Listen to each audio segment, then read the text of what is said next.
That's perfect. 1-800-DIVORCE. If you have a question for Colin right now, while he's in studio, call at 503-417-7575. Now, which we do every time you're in studio, you get questions onto your website that people send you directly, and we're going to answer those right now. The first one's out of Vancouver, Colin. It says, do you have any suggestions on how to better communicate with my ex-wife? And I just laughed when I read that because it's like, well, that's probably why she's your ex-wife. But it says, regarding our two kids, 16 and 13, we are both very involved, but we have serious trouble talking via phone or in person. They have so much going on with school, sports, doctor's appointments, etc. How do you explain this, Colin? Yeah, well, this is obviously common. You get a divorce for a reason. A lot of times it's communication or lack of.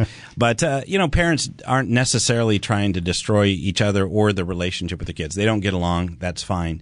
But they do want to make sure that, hey, there's a soccer practice. Don't forget about it. There's a doctor's appointment. So we've seen actually a lot of people go with these online calendars. Google has them where you actually develop a joint calendar. You go on, you both have passwords. You can get on, you can communicate without yelling, screaming. You can say, hey, this is what's going on. Put it on there. The kids, it's so much better for the kids because now they're not being left at practice without mom or dad picking them up, or they're making their doctor's appointments. There's no yelling and screaming. Certainly there's the text and there's the emails, but sometimes that gets kind of cumbersome. So it's nice to just have a calendar, some kind of school function.